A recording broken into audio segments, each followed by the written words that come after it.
By the 1660s, London was already a bustling metropolis, the largest city in Britain by far, and the third largest in the Western world. 300,000 to 400,000 people called the city home. It was an unplanned sprawl of makeshift houses with tiny streets full of wood and thatch roofs, with its centre surrounded by the defensive wall built by the Romans some 1,200 years earlier. In the early hours of September 2nd, 1666, a small fire would break out, which would quickly be whipped up by strong winds and poor leadership into a conflagration that would burn for some 5 days, gutting the city and throwing countless lives into absolute turmoil. This week on Cheeky Tales, we'll learn about the devastating Great Fire of London and the impact it had on the future of the city.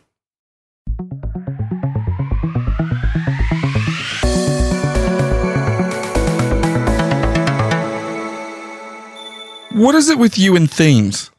What's the theme this time? What's the Well, thing? you had an island that was on fire for multiple days in the your Yeah. last episode. I did, yeah. Now you've got a whole episode about something being on fire for multiple days. Oh Yeah. no, are we creating some sort of like cheek verse? Like the cheeky verse? Like how everything interconnects? The CPU, Oh no. Oh, cheeky podcast universe. I mean, eventually they're all going to be the same, right? Like, I mean, it all is one universe anyway because we're it getting all story. connects, man. oh man. For the cheeky listeners, oh crap. Collective term for the Cheeky Tales fans. There's got to be someone out there that's going to create the CPU and link it all CPU. together. Yeah. It's going to be brilliant. I mean, we have done a lot of interconnected episodes already. And there's a lot of this going around. King Gizzard and the Lizard Wizard, someone came up with the idea that all their albums are connected in the Giz-verse. The Gizverse. Yeah. I mean, all our stories are connected. It's all our history. It's our history. It's all human history. It is, yeah. It's all one thing, man. So we got a big fire. Yeah, big flamey boy. We didn't start the fire. Someone did. It was always burning since the world was turning. Before we get We didn't started, start the fire. we reference a number of geographic locations in old-time London that still exist today. There will be a map on our link tree. Pause the episode. Go to the socials. Yep. Get the Check map. the map. It may be useful unless you know London, then good on you. Yeah, and if But- you do know London, congratulations, you yuppie bugger. You can find our link tree on our socials pages at Cheeky Tales Pod on Facebook, Instagram, and Twitter.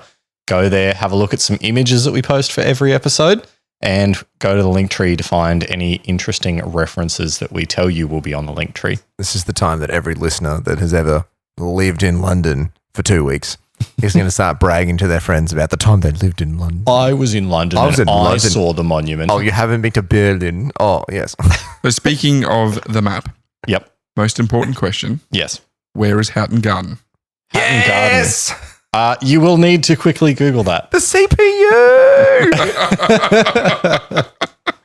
While podcast producer Sean looks for that, let's do quick introductions. I am Aaron. You may know me from such roles as storyteller Hamish and Blake. Oh, sorry. listener.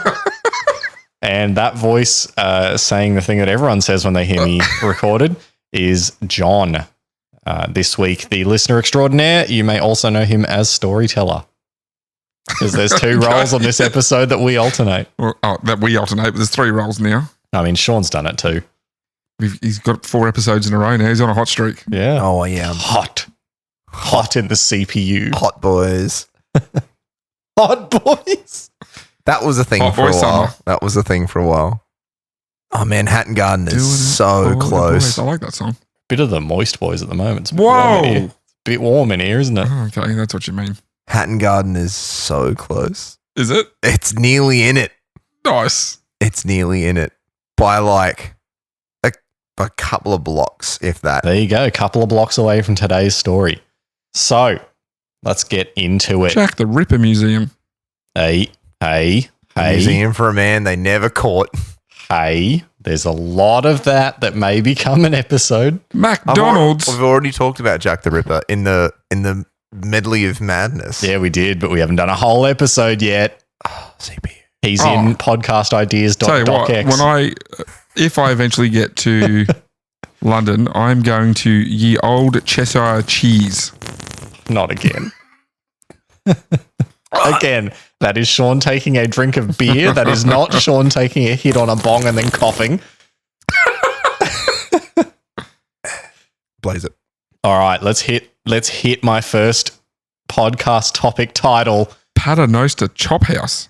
Oi, what's this London thing? Oh, I've screwed up the accent immediately. Oi, what's this London? I can't say London in a British It's accent. the worst Cockney accent I've ever Please heard. keep this Oi. all in. What's this London thing anyway? What's So, this London thing anyway? You've just outdone Dick Van Dyke as the worst Cockney accent in Yeah, you know recorded what? history. Good. So let's start with a very brief overview of the history of London You sound like you're from London. and how it got the way it was in September of 1666. Now, London, obviously, of Do it, old. old. Yeah, I was going to say of Austin Powers fame. Oh. While the absolute earliest evidence of settlements alongside the River Thames, which is the dumbest name of a river ever because it's spelt Thames, the site of modern-day London date to around London? 4,800 BCE. Let me shine your shoes, governor. So that is an old city. The London that we all know and love was founded in around 50 AD by the Romans. You asked about the Roman city walls before. It wasn't recorded, so you're just No. going back to something that people have no idea about. John saw the Good map job. that I'm referencing and went, Roman walls, what's this? Ooh. It's London, not Rome. Why am I reading about Roman walls? Ooh. That don't sound like that at all. A little bit. Well, maybe. So yeah, it was founded in 50 AD by the Romans after their invasion of the British Isles.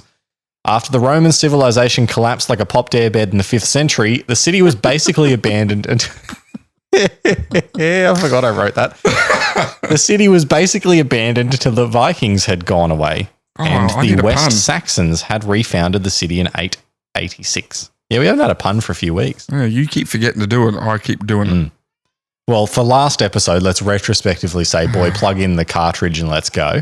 Blow in the cartridge. Yeah, blow in the cartridge, shove it in, work out it still doesn't work, pull it out again, blow in it again, plug it back in, go, I can't believe this doesn't work, pull it out again, blow on it again, plug it back in. Oh, it works. Oh, I forgot to plug my controller in. Turn the console off, put the controller back in, turn on the console again. Oh, the cartridge doesn't work again, pull it out, blow in it, plug it back in. Now it works. Great. I forgot to tune my TV correctly. So then you got to tune your TV because the old-timey game console's plugged into the aerial port and then you had to tune it into your TV like a channel. So then you finally got the tuning done and the console cartridge doesn't work again. So you unplug the cartridge, blow in it again, plug it back in, turn on your console. Great. Now I can play. And then you get 8 hours in. Yeah, well done. Well done, boy. That was great. That was just non-stop. And then, of course, you get 8 hours into the game you've been dying to play for ages till you And find it's out. Pong. No, till you Sorry, I prefer volleyball. Oh, till you realize your brother has filled up all of the save spaces on Yep. your 8 megabyte memory card with Disney's Adventures of Hercules. I've got 18 saves. 18 saves of Disney's Hercules because he can't work out how to save it right. Right. So the pun for this week Yep. is show us your crown jewels. All right. I don't see your story. I don't know. I got Okay. nothing. I just wanted to say that. Pull your pants down like London Bridge, smack me bottom and call me Cockney. Let's do it. Jeez. Cut that. Not a chance that's staying in. So we are at 886 when the West Saxons reformed London. Please, my mother listens to this podcast. Hello to Carolyn Turnock. I'm sorry your son's such a gross disappointment. Sorry, he's an itchy boy. An itchy boy. Itchy boy. Oh, The city would slowly grow until 950 when a rapid expansion began. What, 9:50 a.m. or p.m.? AD. no domino. By the 11th century, London would become the largest city in Britain and would eventually become the capital when the equivalent of the modern government would settle in Westminster. What was Would the eventually- largest city before that? In Not Britain? a clue. Okay. If only we had a fact checker that could immediately look it up. There's Get on no it. way I'm going to be able to find. Like, that's. That's deep in That's- English law. Here we go. History of the largest cities. From here, London would become a centre of trade for England and would eventually be the site of key engagement of the English Civil War in 1642, which would see King Charles I try to take power away from the Parliament. This doesn't sound important to the story of the fire, but trust me, it will be. By the time of the fire in 1666, the city was burst at the seams within the old Roman wall and expanded outside the walls as well to the areas nearby. King Charles II was the monarch, and the Lord Mayor was a man named Sir Thomas Bloodworth, a known yes man. What a name. How do you get a name like that? Sir Thomas Bloodworth, at your service. Yeah, he sounds like a weasel too. Oh, get ready. This man is not a saint. Colchester was the largest, Yeah, roughly. that wasn't that hard to find, was it, Sean? Yeah, only took you 2 or 3 minutes. Yeah, well, they're trying to work out the population of a town that was in the 4th century. It's not a lot of data. Data. This section is called a big old tinderbox. Sorry, say that again. A big old tinderbox. Big old Okay, thank you. tinderbox. Big old tindy boy. So now that we I won't know, say that. what the deal was with London, let's discuss why it was London. considered pretty likely that the place would go up in flames. Can you do John F. Kennedy if he was raised in London? Boo! I'm not having another week of John F. Kennedy impressions. It happens too often. If he was English. I really want to do the story of John F. Kennedy next fortnight now. Oh, no. Come on, let's hear you, John F. Kennedy, if he was I'm an not English. trying that. I can't even get the John F. Kennedy right now. I just want him to mess him up with his London accent for the rest of the episode. No, I'm not thinking about it. As I said in the introduction, the place was already overcrowded and makeshift in its planning, with narrow streets that wind through buildings that hadn't really been planned at all. All the buildings made of wood. So most of them were made with... Would you say they were made of wood? No, I wouldn't, Okay. although they were. Most of them were made with this material, with this wall construction material that was like interwoven branches with mud stuck either side. So mud rendering. Yeah, basically. And if they're constructed and new, they're So more. mud. Yep. So it was the first and second pig had joined forces to make a house of mud and sticks. Oh, that's a good Yes. deep cut. That's a good deep cut. That's a good deep cut. And even the wolf probably could still blow it down because they were pretty poorly made. Yeah, But okay. if these houses were new and the walls weren't damaged yet, they were actually they were fireproof enough that they would be the highest grade of fireproof wall material today. Okay. However, and I don't really go into it in this, I touch on it, but the houses were very poorly maintained. Mhm. So quite often the wood would be exposed, like the mud would be chipped away from just Yep. use. Yeah. Ready for another deep cut, Sean? Would you say if you were to fill the house with molasses, would it leak? Oh my God, this came up last week. I just learned yesterday, actually last night, that you know how the English talk about treacle? Yes. Yeah, that's molasses. Just molasses. Yeah. Yes. So, Yeah, I didn't know that. last Saturday, Brisbane had the St. Patrick's Day parade. Yep. As we're aware, I play the bagpipes. For some Do you? reason, yeah, You've I only know. mentioned that I've only 400 mentioned times. 400 times. But Don't they're say Scottish. this. It's a Celtic instrument. It's I deeper went than through that. this whole thing. No, Darren. I'm just I- poking the bear. Yeah, oh, I had And St. Patrick's Day is English, Irish. Yep, Irish and Scotland don't get along. they do get along. Didn't you just say Irish and Scotland? Irish and Scotland. Yeah. They do. Irish and Scottish don't get along. They do get Traditionally, along. they don't. No, traditionally, they do get along because they're the same damn people from most of history. Anyway, So say you. St. Patrick's Day parade. I'm in the city and I'm talking to one of the ladies from the pipe band, and she's like, "Oh, my daughter's reading this book at the moment. And it's about this." I'm like, "Oh my God, I know what it is." And she was reading this book about the molasses flood. Hey, there you go. It's a story written from the perspective of a young girl that was there. Yeah. Next thing you Who know, had a brother get drowned in molasses? Like, we know the Was girl. it the guy from the start of my episode? yes. Oh. So next thing you know, she's reading this book, and then I'm telling her this. She hasn't read the book, and I'm telling her the entire story The because we did a podcast on CPU it. has made it to the real world. The Matrix is, it's real. On with the show. On with the show. You're only meant to blow the bloody doors off. So, like I said, it's a Michael Caine reference. It You know is where a that's good from? Michael Caine reference. That Houses is from are- Austin Powers. No, it's houses. Yes, No, it it's is. No, it's not. Oh, whatever. I don't care. What's it from, boy? It's a movie. I'm supposed to blow the bloody door. With Michael Caine, I don't know. We were kind of talking about it just the other week. Something else. It's from The Italian Job. Oh, yeah. Oh, yeah, it is too. So, like I said, the place is overcrowded, makeshift. Everyone's building houses in stupid ways that aren't Set planned. in Turin, not London. Yeah, Rather. they're making houses that were called jetties No, Which is jetties was the That's a thing that part goes of out the over water. house. Oh, Yeah, I know. But like it's great. Get to it. All right. As there had already been some pretty Shut up, Sean. Jesus. As there had already been some pretty honkin' fires, even as recent as 1633, wooden homes with thatched roofs had been prohibited for 33 centuries years. already. That's not recent. I mean, considering the city was formed in 50 AD, yes, it is. Wooden homes with thatched roofs had been prohibited for centuries already, but this hadn't stopped people from using them to build their homes and business, as they were so cheap to use. What? Your cat. What's he doing? I'm watching him drink and I can see water like spray out the front of the bar. Yep. He licks the water out more than he licks it in. The wealthy centre of the city was predominantly built of brick or stone, but it was surrounded by an inner ring of densely populated poor districts, which were packed in and full of wooden thatch. Were they dirt poor? That is actually where the term dirt poor comes from, because they'd build the walls out of dirt. Oh, it's actually not quite. The term comes from if you had dirt floors in Right. your house, you were dirt poor. Bada bing.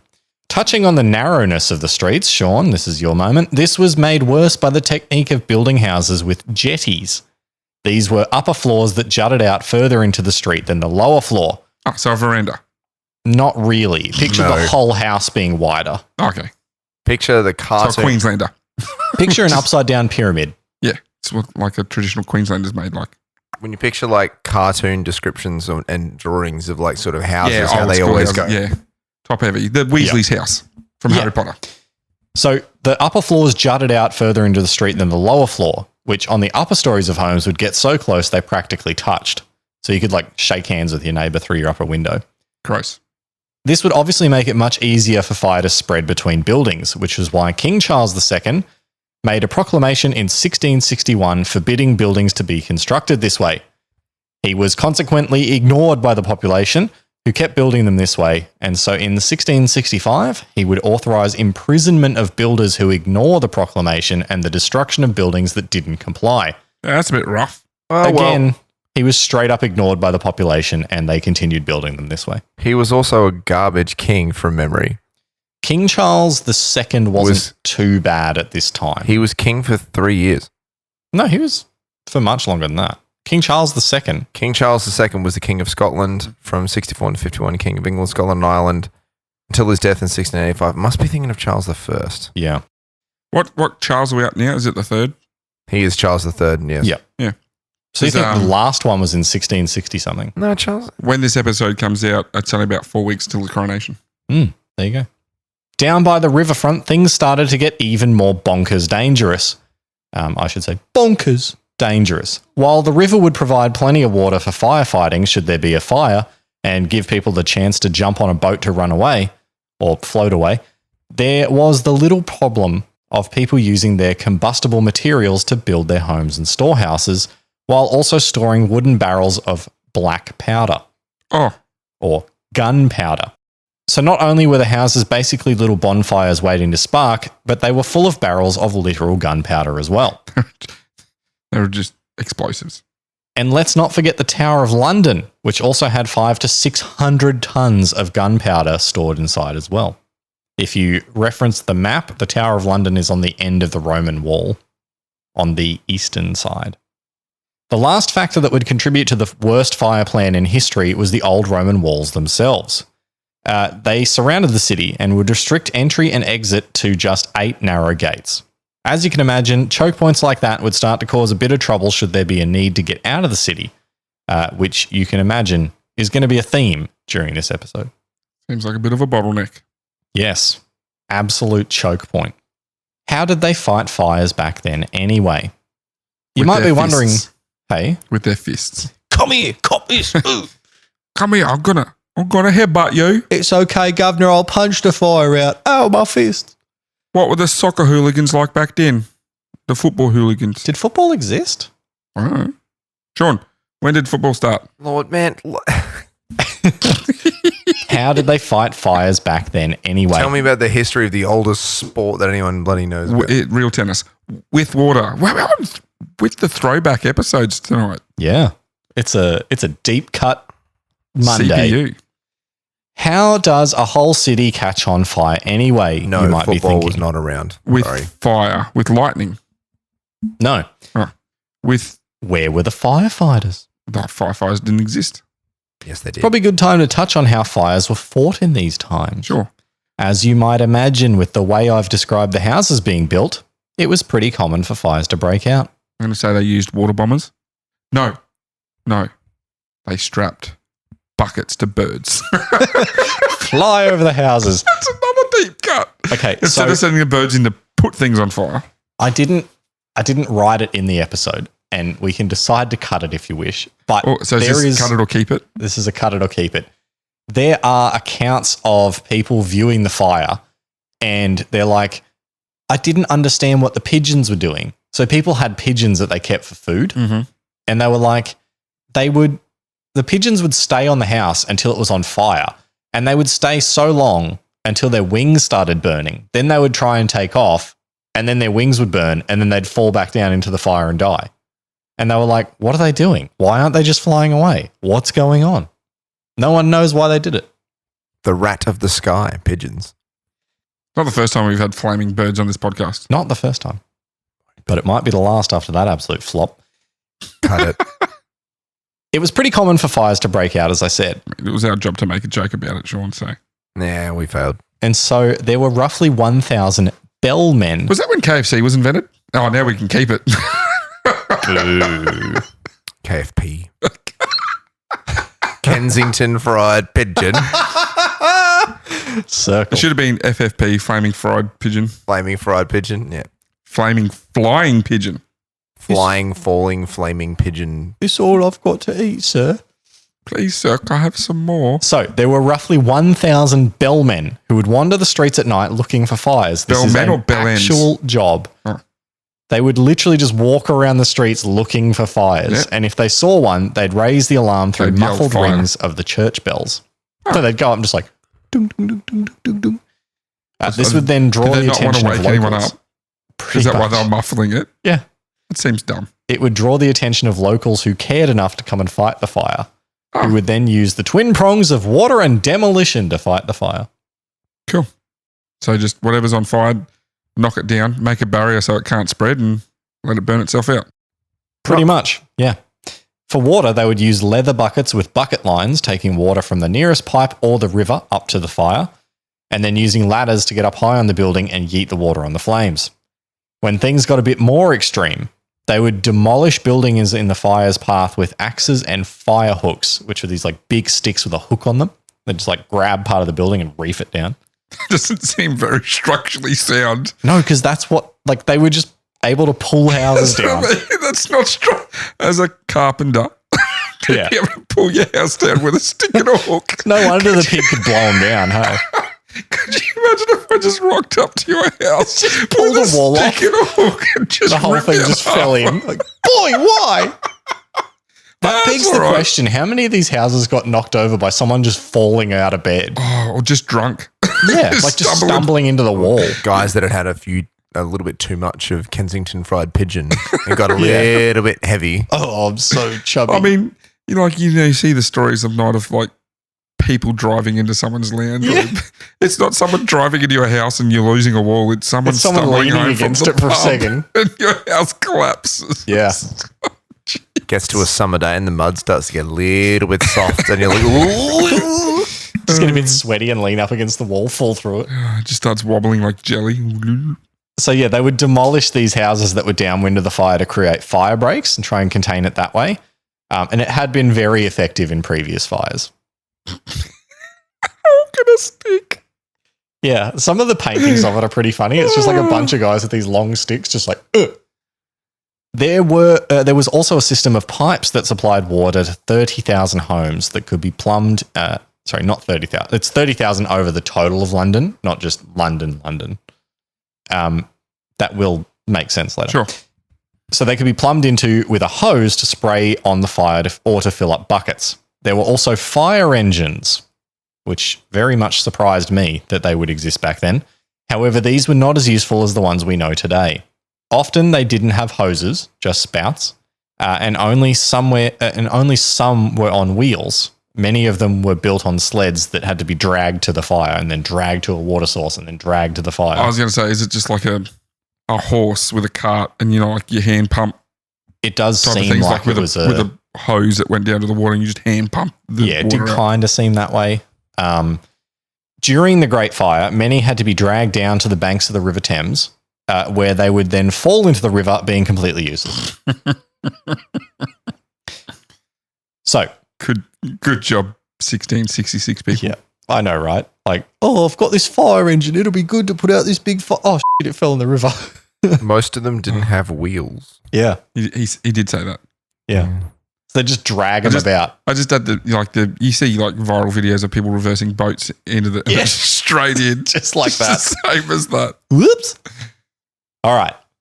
Set the scene. Mhm. You know what London's like. Picture yourself looking at a picture of London. Picture yourself hovering over London. You know what? We've done that a few weeks now. The joke's fucking old now.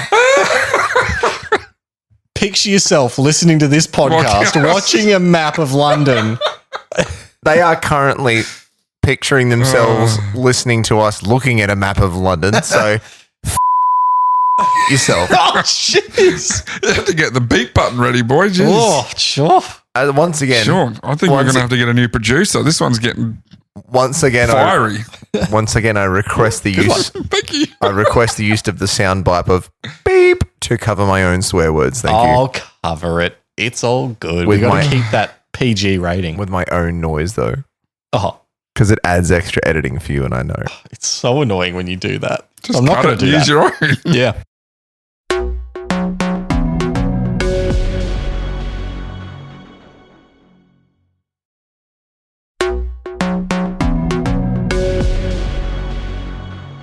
So we're up to the big flamey boy itself. In the very early morning of Sunday, September 2nd at around 1 a.m. Yep. You burn this story into my ear holes, boy. Good job. Thank you. Although I you got wouldn't there. want to do that, you'll never hear again. I got it. Got the The pun. Fariner family bakery on Pudding Lane was seeing the last of the family go to bed. Actually, I do remember seeing Pudding Lane in the map. And you're welcome. Thank you, Aaron, for providing a map that I can reference throughout the episode for all the geographical locations that are going to be mentioned. So, the Fariner family bakery on Pudding Lane was seeing the last of the family go to bed at 1 a.m. on the 2nd of September. They claimed to have put out all the fires in the bakery, but of course they would claim this, wouldn't they?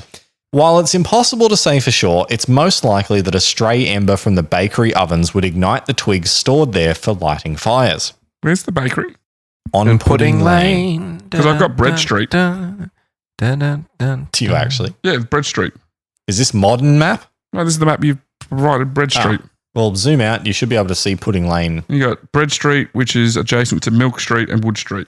Pudding Street runs between East Cheap and Thames Street. It's most likely that a stray ember from the bakery ovens would ignite the twigs stored there for lighting fires. The resulting fire would trap the family upstairs, with the family eventually escaping through a window into the neighbouring house. So I think you meant escaping. I did mean escaping, but escape. Their maidservant was too scared to climb out the window, though, and would become the first to die in the Great Fire. We've been having fun.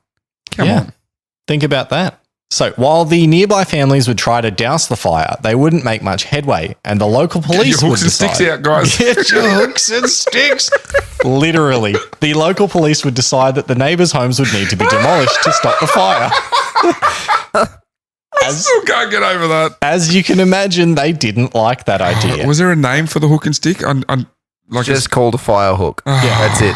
I wanted some cool English slang. Yeah, I the know. Ghibli bobber. Yeah, with Go get your ghibli bobblers. We need to pull down this house. the Ghibli bobber is spelt with I love three. that too, actually. It's spelt with 3 J's and a few T's. Like It is. A few silent T's. I'm now referring to it as a ghibli bobber. Ghibli bobber. I love that.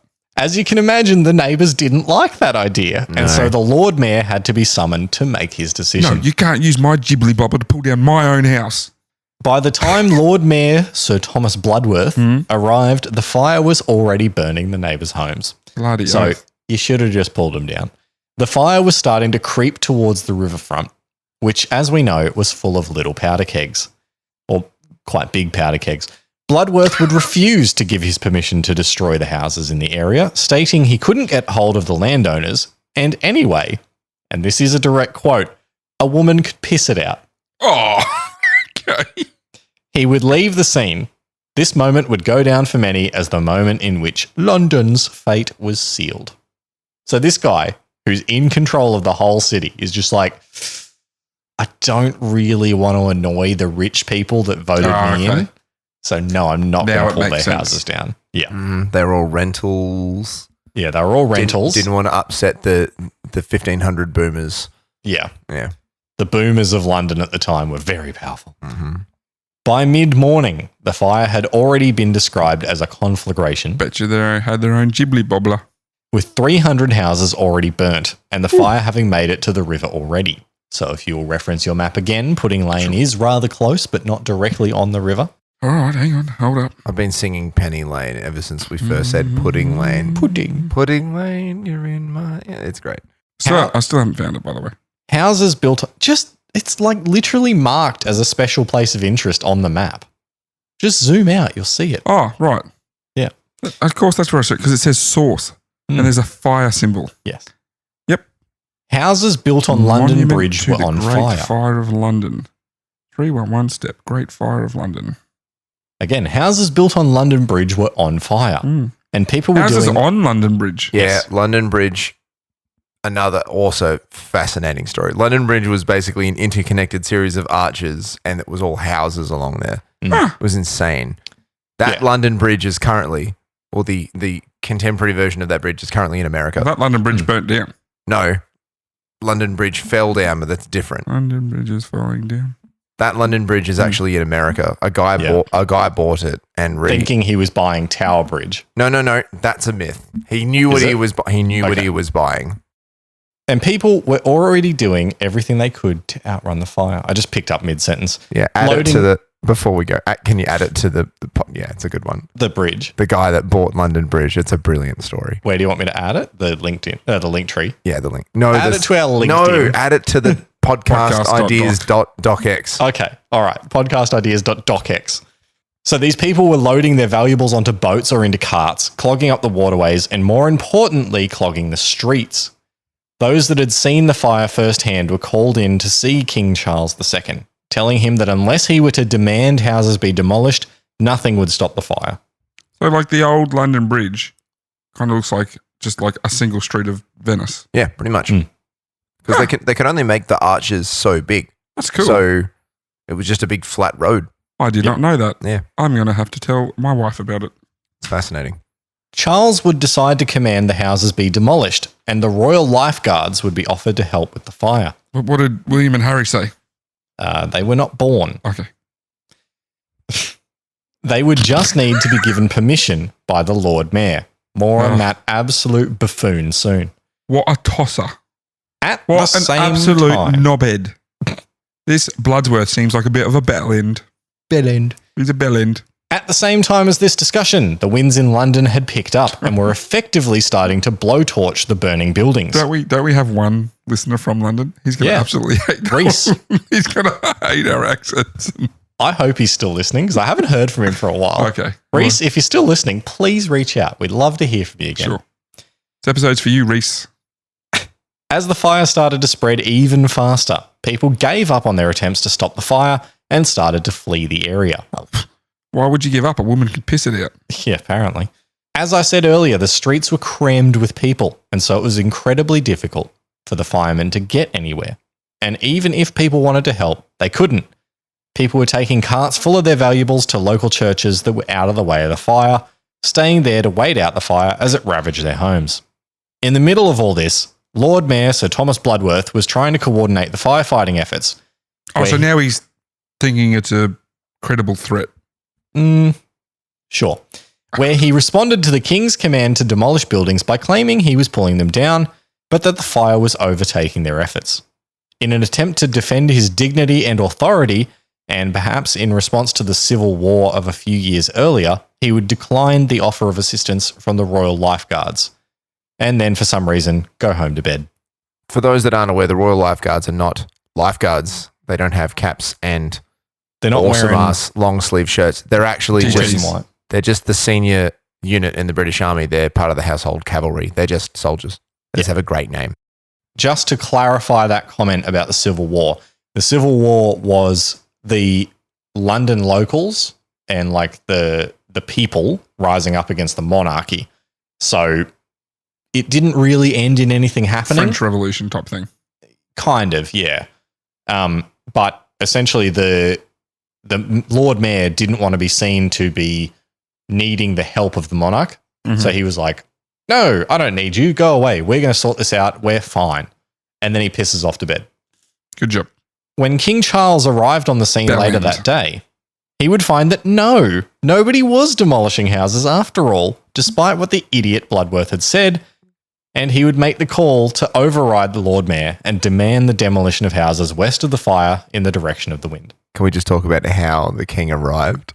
On a boat? He sailed down on the royal barge. Yeah. Nice. He's like, London "Oh." is burning, and he's like, fetch me the royal barge. Well, you think it's And probably the then got best on it. way to get there. Absolutely. It's just It is very like, I'm the king. I have a royal barge. and I imagine that he didn't have like a tough man voice. So it was like, fetch me the royal barge. Yeah. Yeah, Oh, it's so good. I wonder if that's where the term barging in comes from. probably. Why was that funny?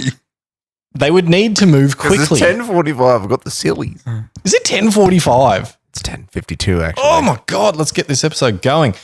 They would need to move quick, destroying the houses though, as the fire was now so bad it was creating its own weather. Don't have to speak faster. Jeez. Firebound, London burned. The end. Subscribe to our socials. Good night. Good night. Sorry, Brie, we're keeping you awake. Just put blended on. You'll be right. She's already watched it 3 times since we started. Yeah, somewhat. that's true. With the houses so close together and with narrowing distance between them the higher they went, the chimney effect had started. Ooh. With hot Please air tell me what starting, the chimney effect is. so hot air starts to plume upwards and create a vacuum at street level. And because it gets pushed into a tighter and tighter space, it moves faster and faster, increasing the vacuum effect. That These- draws in more air to fuel the fire. Yep. In turn, creating more heat, more funneling, Yep. more vacuuming. Have you seen that naturally happen outside of a chimney? No. I have. Terrifying. Yeah. It was bushfire had gone through some bushland and there was like a hollowed out gum tree that was it was a couple of meters tall and there was like a dead branch off the side that was hollow. So and it was still burning on the inside and you could hear the air getting sucked in the bottom and like almost flames coming out of the branch and it was just like it was terrifying. It's pretty crazy. There was in a documentary that I watched about this, they showed like one of the old school houses. They built like a fake old school house and set it on fire. And then they added the wind that would have been blowing at the time and just up it goes. Just so much quicker. Yeah.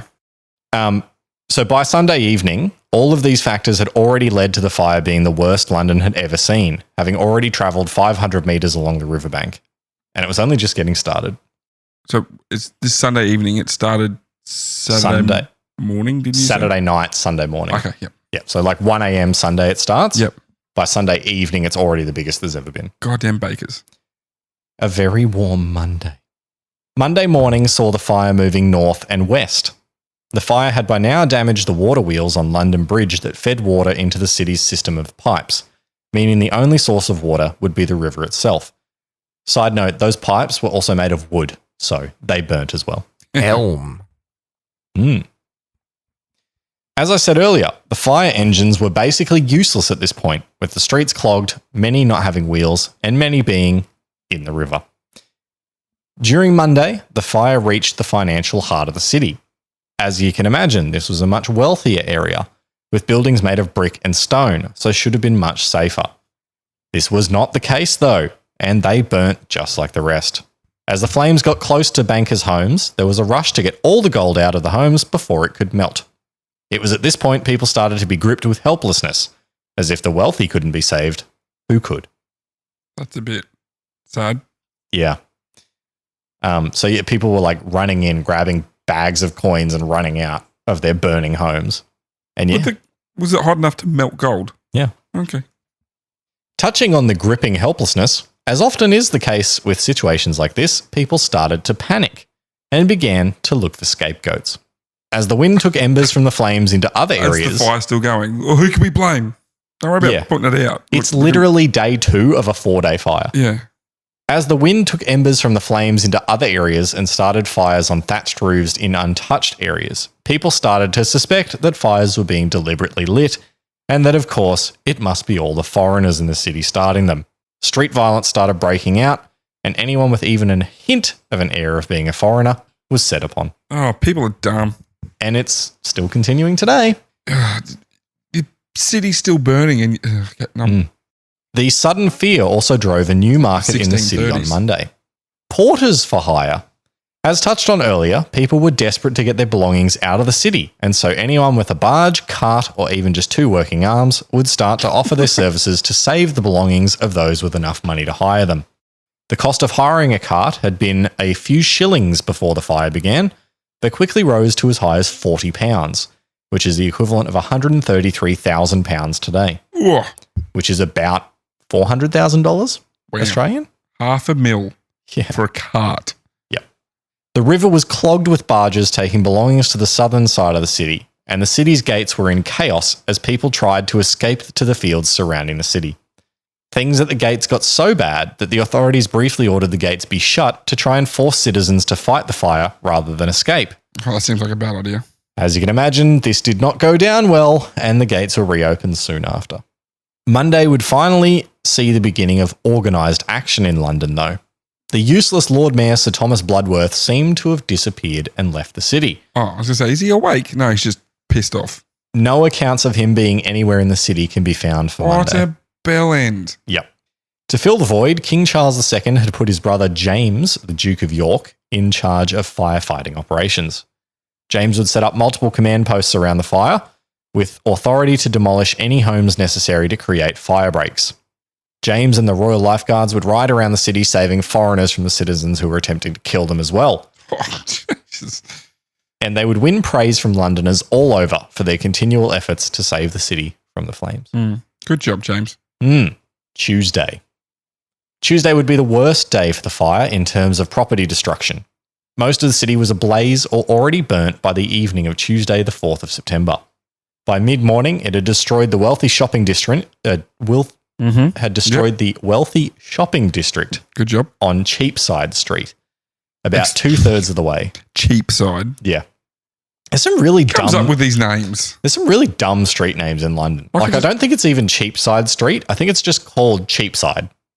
Like I said, I went through them before. You got like Bread Street, Milk Yeah. Street, Wood Street. And you know why they're probably called that? Because that's what someone made there once. Yeah. Oh, that's where the bakery is, Bread Street. Alder, Manbury. The hell? The fire had also begun to move eastward from Pudding Lane, the source of the fire, towards the Tower of London. Oh, that's where all the big booms are. That is correct. If you remember, 500 to 600 tons of black powder in the Tower of London. So this was a pretty massive concern for the garrison there. And they had waited all day for help from James' Royal Lifeguards, who were busy in the western side of the city. So they decided to take it into their own hands and blew up large-scale sections of houses to create a firebreak. That's right. They would literally blow them up with black powder. It seems like a waste when you just need a hook on a stick. You need what's Yeah. the word? The Ghibli gobblers. Ghibli gobbler. Wasn't that, but Ghibli boblins. Ghibli bobbler. Ghibli bobber. That's it. I don't think that's it. Someone will cut it. Thankfully, this worked, saving the city from one hell of a fireworks show. They created their own fireworks show. Yeah. St. Paul's Cathedral had been considered a safe haven, and many people had taken refuge there with their belongings. Many people had everything they owned inside, thinking that with the stone walls of the building itself and the large empty plaza around it, that it couldn't possibly catch fire. Unfortunately, the building was undergoing maintenance on the exterior, Had and so wooden scaffolding around it. surrounded by wooden scaffolding. Oh, of course it did. With the number of embers flying around, the inevitable happened on Tuesday evening and the scaffolding caught fire. Within 30 minutes, the lead roof of the cathedral was melting, showering anyone left in the building with melted lead, Oh, no. and it set fire to all the books within. No. It's nasty. It's raining molten Raining lead. molten lead. Yeah. Oh, It's rain. It would only take the one night for the cathedral to be destroyed. It's raining lead. Oh, it's raining lead. It's hot, molten, burning my scalp. Far to the west, outside the Roman walls. By the way, that was Raining fantastic. lead. So, outside the walls now, Hallelujah, it's raining lead. the Duke of York's command post where Strand and Fleet Street met would hope to use the River Fleet as a natural I know fire Fleet break. Street. You do. Monopoly. So they would try to use it as a natural fire break. So the Thames sort of runs along the bottom of the city and then the River Fleet comes in on the western side. Picture yourself looking at a map. Picture yourself looking at a map of a river. The firefighters there would line the River Fleet, but the fire would jump across Fleet Street to their north, outflanking them and continue. Sean's taking a hit on his beer again. And continuing to burn to the west, forcing the command post to be abandoned, and the fire to make it outside the walls of the city, now burning into the buildings west. Now, this whole time I've been picturing the city burning like just I thought the ablaze. whole time you've been picturing yourself looking Yeah. at a map. But you got to remember, like this is just what I've just remembered, like mentally imaging this is all the smoke. Yeah. Like even daytime is probably dark because there's that much smoke. Yeah. Almost as much smoke as the beginning of an NRL game at the moment.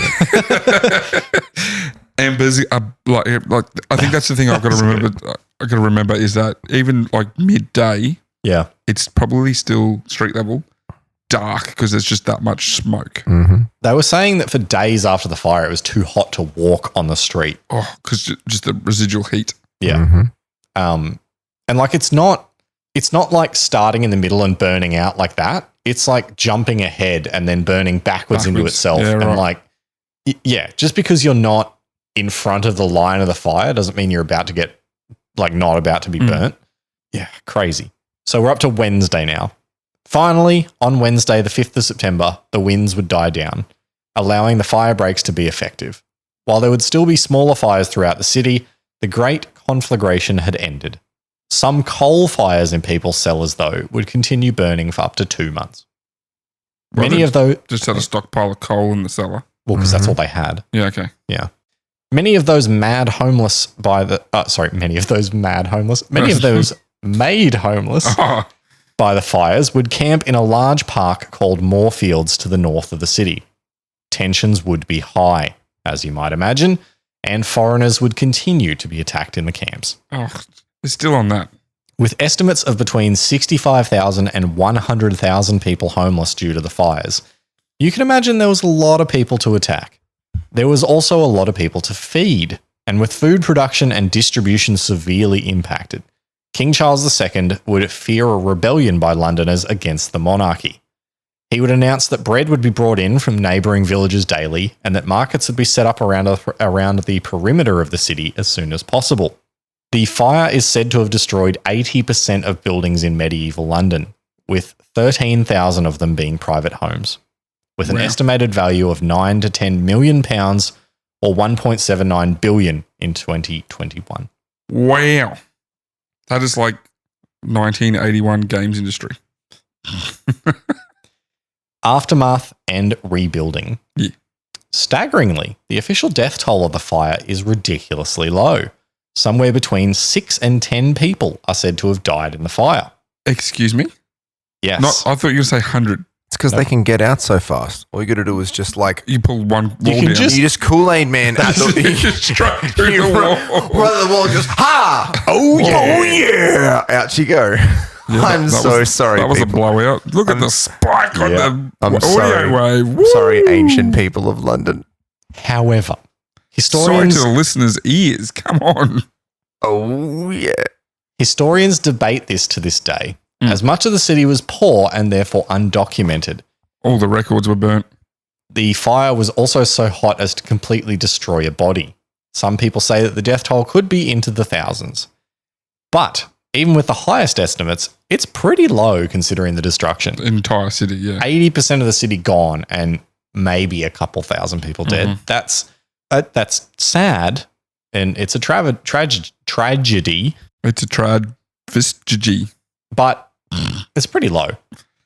You were trying to say travesty, weren't you? I was trying not to say travesty, but then it was in my head, so that's all I wanted to say. With such a high percentage of destruction, many people would move to the other parts of the city or other villages entirely. Did it burn down the wall? Is that why the wall doesn't exist? The wall doesn't exist because of World War II. Okay. Rent within the city would go up by 200% within days. Oh, conspiracy. The mayor was in on it. He was getting higher rent rates and commission on rates, and there were stories about he did it. It was an inside job. So like there were courts organized to fix disputes, mediate disputes between renters and landlords. Mm-hmm. And quite often it would be decided that the renters still had to pay for their burnt house. That's crap. It's at that day that the insurance companies were born. Actually, yes. Oh, really? I will get to that.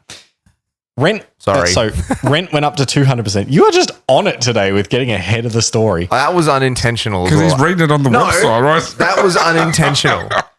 Within weeks, the price of buying a house would be 10 times what it was prior to the fire. The high prices would continue for years, and anyone living or working in London would just have to deal with it. A man named Robert Hubert was arrested trying to flee the country and would confess to being part of a French gang trying to destroy London, and that he had set the Great Fire of London in an attempt to accomplish that. Why would he admit that? At this stage, the fire starting in the bakery on Pudding Lane wasn't known of, and so Hubert would be put on trial for the crime. During his trial, though, Hubert would change his story, and there would be those who doubted his fitness to stand trial, considering his possible mental deficiency. Despite this, he would be found guilty and hanged in October of 1666. Less than 2 months after the fire was extinguished. Get ready for this. I need an scapegoat. Get ready. After his death, it would become apparent he was on a ship in the North Sea until 2 days after the fire, so couldn't possibly have had anything to do with it. Tisk. In the longer-term aftermath of the fire, the spread of population significantly changed, with new building regulations setting the distance homes could be built from each other, building material regulations forbidding wood and requiring stone, and a buffer against the river being put in place. This meant only 9,000 homes could be rebuilt in the space that 13,000 once stood, so the population moved to the western suburbs of London. Private rebuilding is said to have been completed in 1671, just 5 years on from the fire, which is impressive, but when you consider the homes are pretty much made of nothing anyway. Not so impressive. Could they still be pulled down with a hook and stick? No, because now they're made of stone. Yeah. So they need a Ghibli Bobbler XL. It's just a longer pole. With a bigger hook. As a side note, I mentioned the markets would be set up in the city by King Charles as soon as possible after the fire. That was achieved by Saturday. So the fire was put out Wednesday. Yeah. 1 Saturday week from it's back. When it started. The markets are back, yeah. So that's pretty quick. On yet, Charles. And those markets today are Hatton Garden. No. Yeah. The fire also saw the improvement of firefighting techniques with the introduction of a dedicated fire brigade, improved fire engines that were, useful, and the removal of old wooden water pipes in favour of metal and stone pipes that wouldn't burn. Good job. It also resulted in the introduction of the world's first insurance companies, with the first being called the Fire Office. It would offer to reimburse policyholders for damage in future fires, and offering policy benefits including cheaper fees for people who built brick houses instead of wood, and even having its own private fire brigade that would only fight fires on houses that bore the insurance company's mark. Wow. The last thing that I want to mention today is... Good to see that insurance companies have changed since 400 years. Yeah. Basically the exact same principle. Yeah. The last thing I want to mention is the monument which was built to commemorate the fire. Oh, yeah, that's on the map. Yes. That is on the map. It right was next to the little Pudding Lane. I will have a photo of this put up. Okay, sure. It was built close to Pudding Lane in 1677 at the request of King Charles II. It still stands today at 61.5 metres tall or 202 feet. There is also a monument on the site where the fire is said to have finally died out, called the Golden Boy, situated in the west of the city. It is literally just like a little golden boy on the side of a building. Okay. Is it just like a normal monument, one next to Pudding Lane, like Yeah, it's just a big tall stick. a big. Okay. And that is the story of the Great Fire of London. And I didn't even touch on the anti-Catholic stuff. Wasn't there a second fire of London during World War II? Didn't London catch fire then as well? Probably. Due to some bombing? A lot of bombing, yeah. Just a bit of bombing. The Blitz. Yeah, The that's it. Blitzkrieg, which is not the bombing. But that's the story. Nice, boy. Thanks for that. That's it's going to be burned into my memory for a while. Boo. I have heard of the Great Fire of London for a long time. I even had a horrible histories book, magazine that included it. Didn't know a lot of just how bad it was. I mean, if it's true that maybe 6 to 10 people died, that's very incredible. Like, It's even if it's 1,000, it's ridiculous how few it was. yeah. So how many people were living there at the time? Like, what'd you say? Like, So there was 100,000 that were displaced. yeah, wow. Yeah, 65 to 100,000 were I mean, displaced. how lucky would you feel if you were one of the houses that One of the 17% remaining or whatever it was. Yeah. Yeah. But then everyone's got like these nice new brick houses and you're still in your little mud and stick shack. Yeah. 13,000 homes, 100,000 people displaced. Wow. Wow. Yep. Just because of a baker didn't put out his oven properly. Because a French watchmaker fired a long flaming arrow from a ship in the North Sea. Ooh, I think I'm going to hit him. Instead, he clipped a pigeon. Oh. There was a whole bunch of stuff in there as well in the, like, what people tried to scapegoat that was like, oh, it's the Catholics' fault Oh, okay. because they hated Yeah. Catholics. So it got to the point where there was, for like 200 years on that monument, there was a plaque that was like, basically F the Catholics. Really? Yeah, it's Yeah. like blaming the Catholics. Mhm. Wow. Being like, oh, the fire that they started still hasn't gone out. And then there was an act that got brought in about the persecution of Catholic people at Protestant hands because of the Church of England that got that plaque removed. Okay. But that is the story. There will be some images on Yeah, nice our story. Thanks, Facebook, Instagram, and Twitter. Obviously not photos, but there will be some drawings. Very much sparked an interest. You're loving that, aren't you? I think it's time for bed. That one got me. Well, thank you for listening. I enjoyed that one. Hope you did too. Share it with your friends. Share it with your enemies. Mhm. Yeah. Hopefully they like it. Hopefully it fans the flames. Fans the flames. Of spreads- interest in our- Share it with your Yeah. favorite pyromaniac. Yeah, spread the story like wildfire. All right, good night. Hopefully it ignites an interest in. Oh my Mhm. All right, let's wrap it up. Thank you for listening, everyone. We will see you in another fortnight. Good night. Good night. Sweet dream. Flame on. Flame on. Flame on. Boo. No, it should be flame off. He doesn't say that though.